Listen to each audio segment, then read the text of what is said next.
I asked you kanina, di ba, how long have you been dating? So, 8 months. 8 months. Iba yun 8 months and you would think na parang years, dapat magkakilala muna kayo ng gusto. Pero why at 8 months, why Yan did you think that she was the one? Actually, nung first time pa lang ako nagsabi sa kanya, naliligawan ko siya. Alam ko na siya na yung gusto ko eh.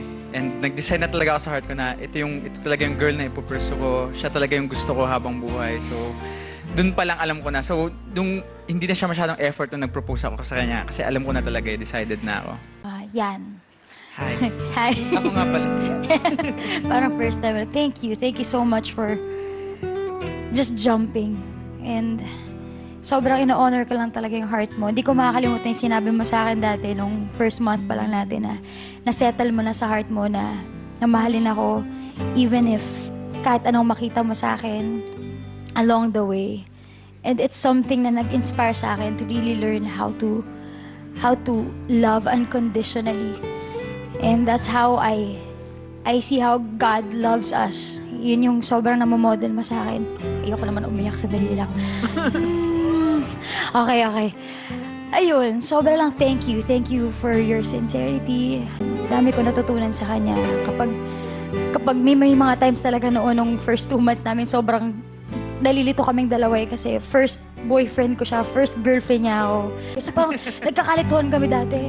Pero may mga times na maging frustrated ako, mahal mo ba talaga ako? May mga drama ako ganun dati. And he would just be there while I'm crying and just listen to me. You know what? Mahal talaga kita. Kung meron man akong hindi alam para paano maparating sa'yo, aaralin ko. And I saw him. Parang, wow, inaral niya talaga kung paano niya paparating sa akin na mahal niya ako. Kasi ang love language ko po, affirmation. Talagang sa salita po ako eh. Si Yan, sobrang tahimik po talaga. Kaya ganun din yung engagement namin, na-appreciate ko yun. Kasi it's so him. He's so private eh. Kaya parang, it doesn't matter kung saan, kung kailan. Basta ako, siya yun eh. Yun yung pinakamalaga sa akin. Nag-iyakan kayong dalawa? Iyak siya ng iyak. Tawa ko ng tawa. Kasi hindi ko alam maging reaction ko nung lumuhod siya. Sabi niya, magharap kami. Siniyakap ko siya. Tapos biglang, love, sweet ba tong moment na to? Sabi ko, oo naman, kasi nandito ka. Bigla siyang lumuhod. Ha? Hala? Ano? Yung mukha niya, ano? Ano? Nagsasagutan kami, ano? Tapos nilabas niya yung ring yung box. Paglabas niya ng box, parang, oh my! Gano'n lang yung mukha. Tapos tawa ko ng tawa, tapos umiyak na siya. I just felt it eh. Parang during that week, hindi na talaga akong pakali. Hindi na ako makatulog. Hindi na ako... Iba na yung feeling eh.